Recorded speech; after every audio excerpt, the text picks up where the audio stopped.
Welcome to the Genius Talk podcast. I'm your host Atul Raj from the bestemailmarketer.com, and today we have Aleksandra Ceho with us. Did I pronounce your second name right? Actually, it's Cheho, but that works too. Okay. Thank you so much for joining and welcome to the podcast. Thank you so much, Atul. It's lovely to be here with you today. Okay, so for our listeners who don't know you, can you tell them who you are and what you do? Yes, of course. So my name is Aleksandra Ceho, and I am a professional astrologer of 20 years. I'm also an international instructor with the Modern Mystery School, and I specialize in teaching astrology, tarot, and spiritual martial arts concepts. And in terms of my own astrological work, I primarily work with entrepreneurs and businesses to use astrological tools to forecast business success and Mhm. also to help them integrate and manage all aspects of their life so that they can have personal fulfillment and business success as well. Okay, so how do you get started into astrology? Well, my own journey actually started with my grandfather. So he was an amateur astrologer. And growing up, of course, we would go to visit, and my grandparents lived in a very marshy kind of area, so playing outside wasn't always the best thing. So I would go and steal my grandfather's astrology books and lock myself in the guest room and go through reading them. And I would read about Aphrodite and Ares and Hermes and Athena and Zeus and all of these Greek gods and goddesses. And I fell in love with their stories. And the particular book that I'm actually referencing here equated the Greek gods to the zodiac signs. And so it made me interested in learning about astrology itself because I was very curious about who I was. And so reading astrology books was pretty much how I learned how to read. Okay. So when did astrology turn from a hobby into a profession? Well, it's kind of interesting because I sidetracked it in the beginning. So I went to school and I received my degree in physical and health education. And I began working in motor vehicle accident clinics. And eventually I realized it just wasn't for me. So I had been training in martial arts since childhood. And so I thought that going into something that related to health and physicality would work well for me. But I had forgotten about a particular wish I had made at the age of 16. I remember one day I wished that I could become an astrologer. And I put that aside. Obviously, I went and I got my degree. I pursued my career in healthcare, and I started doing astrology on the side. So it was actually a side hustle for me, and this was 20 years ago. So I started doing chart readings for individuals. And it kept growing. And as it was growing, my dissatisfaction with the healthcare profession was also growing because I felt like I couldn't really help my patients. Uh-huh. Most of their issues were not physical pain. It was the pain of their lives being completely disrupted by their accident and Uh-huh. having to deal with insurance and life disruptions, not being able to work, that kind of thing. So as I became dissatisfied with healthcare, one day I literally just walked into the office and said, I quit. It was actually right at the beginning of a new year. I think that was a resolution. I walked in and I was like, I'm done. Bye. Bye. I didn't even walk in with the intention to quit, but as soon as I walked through that door in the new year, I was like, what am I doing? I can't do this anymore. And so I walked straight to the office and said, I won't be working today. I'm done. And luckily I had Uh-huh. my what was then side hustle going. And so I wasn't completely left without an income. And I was actually rather shocked at how quickly I was able to grow the business. But I was able to grow it because I was using astrological tools like forecasting to give me insight on strategies that I could do because I was really young at the time. I don't know, I was like 23. And so it's not like at 23 you have a whole lot of business knowledge. So I was just working with things intuitively and using that forecast to give me ideas of, oh, well, maybe this would be a good time to do like a free talk and public presentation and get clients. And so that was how I started using astrology for business. So, if a business owners ask you for one piece of astrological advice before launching a new project, then what would you tell them? Well, I love that you're asking about launching new projects because launching new projects is really under the care and guidance of two particular planets. So it really depends on what phase of the launch that they're in. So if they're in a preparatory phase, right? So they've just done research and they haven't actually, begun launching the project. That's when I look for aspects to Saturn in the chart of the business itself. So you can actually produce an astrology chart for the business. And so Saturn is the master manifestor, and he is the one who rules over things like manufacturing, engineering, construction, putting things together. So if you are in the building phase of launching that project, then we want to look for favorable aspects of Saturn to the business to conduct timing on that. However, if you have actually done all the background work in the project, say it's a new product and you have your suppliers ready, it's been manufactured, it's ready to go, it's a matter of the marketing launch, then we actually look for favorable aspects of Jupiter to the chart of the business because that can indicate timing that will work well for that product launch and for the marketing to spread word. Okay, so what's one simple astrological or hermetic principle a busy professional could use right away to create more balance and clarity? Okay, I love that question. So the first thing that I tell people is that astrology works with the hermetic principle of rhythm. So in life, everything has a rhythm. So many businesses, for example, have a seasonality, right? So if we look at the retail sector, they have a busy Christmas season, right? Which is part of their seasonality, and then it falls off until it picks up, closer to spring, summer again, right? So when you begin to understand the rhythms of yourself and the rhythms of your business, which include things like cycles, Uh-huh. then you can actually begin to properly prepare yourself. Now, rhythms can also include personal rhythms.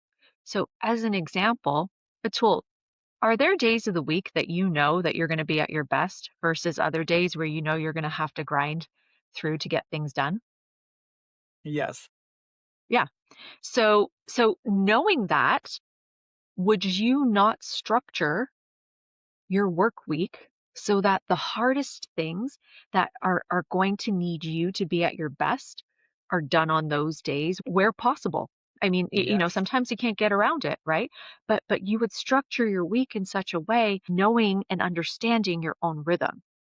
So if you know that Monday is not your good day because you're tired from the weekend, okay, well that's when maybe you do more organizational kind of tasks, things that don't require much mental effort, right? Whereas you know that Tuesday and Wednesday, you've hit a peak. So those are your days to be outgoing, to talk to people, to take on the tasks that require the most mental capacity, right? Uh-huh. Uh-huh. Whereas on maybe, on Friday, I don't really want to do anything, but I'm good to talk to people. So maybe that's when you do your sales calls or you do your follow-ups or you check in with people who are previous clients, ask them how they're doing, reconnect the relationship. So when we begin to understand our own patterns and rhythms, that takes our ability to manifest, which is literally what businesses are trying to do. Now, I'm using this spiritual term of manifestation, which is to create. But that's what businesses are supposed to do. And the cool thing about business is that it challenges us to grow and achieve certain degrees of personal mastery in order to succeed. Okay. So get to know your rhythms, and that's the rhythms of your own vitality, right? And mental capacity, I guess I could say. And then also get to know the rhythms of your business as well. Because, I'll give you a personal example, Atul. I'm in the middle of a busy season right now. So, for example, as an astrologer, December to March is my peak season because everybody wants to know how they're going to manifest for the year ahead. So, there are things that I prepare ahead of time so that as I enter my peak season, I'm not collapsing under mountains of paperwork. Yeah, yeah. Okay, so for someone who don't believe in astrology, what do you have to say to them? Oh my gosh, well, sometimes I tell them that I don't blame them. So the reason that I say that is because what astrology originally was versus what it has become today, or no, not what it has become, how it is depicted today, I want to differentiate there, is very different. So, Atul, if we go back in history, kings, queens, royalty, statesmen, merchants, they all consulted astrologers. Yes, yes. Why? Because astrology gave them insight into like trends, right? So for example, the collect what they call the collective consciousness. So for Okay. example, right now, Atul, we're in the year 2026. Neptune 3 days ago just moved into Aries, beginning a brand new 165-year cycle. Everybody is literally on fire to move ahead in their lives. They're not waiting for anybody anymore. So now there's going to be a huge movement within the entrepreneurial sector. No, people aren't going to want to be employed. They're going to want to achieve mastery themselves and move forward with their own ability to produce. And I'm sure you've already seen this, Atul.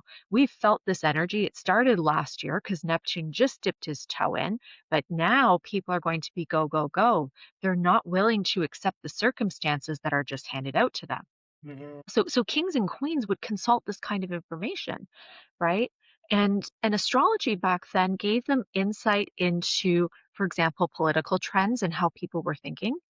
It gave them insight into things like weather. Now, I'm not a weather astrologer, but what I could say is that I do the weather forecast for a business, right? So it gave them insight into things like weather and whether there was the potential for drought. And so the astrologer would advise the statesman and say, hey, you know what? There's a large potential for drought this season. So you're going to want to stockpile on food so that your people aren't going hungry and kicking down your doors and threatening to chop off your head.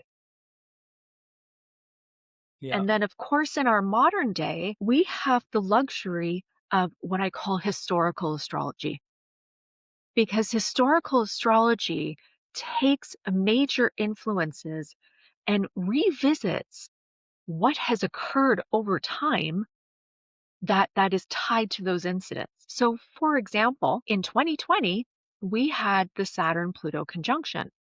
And that Saturn Pluto conjunction occurs, can't remember if it's every 32 or 36 years. It has that kind of periodicity. And the last time it happened, it was tied to the housing market collapse, right? Well, we experienced it in 2020. And so, of course, it was partly responsible for COVID. Saturn and Pluto are both death gods. And so everybody was living in fear of how COVID was going to kill them, right? And in some cases, that was a valid fear. But also, look at what happened to the housing market in many areas of the world after COVID.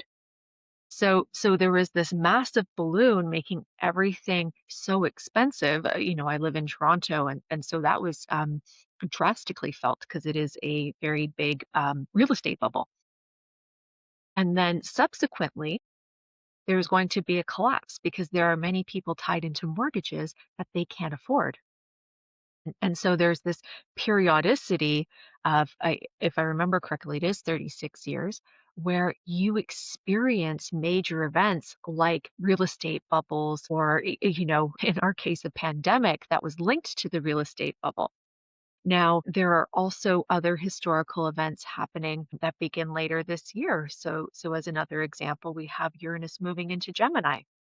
And Uranus moving into Gemini has historically been tied to major events in the United States.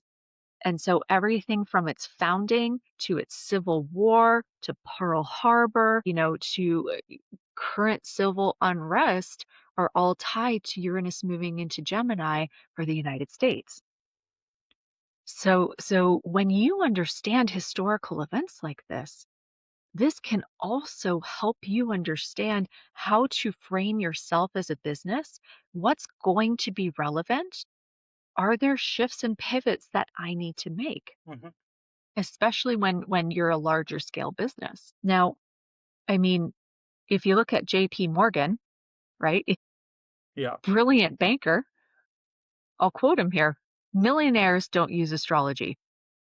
Billionaires do. Yeah. Okay. So, for our listeners who want to get some help from you, where can they go?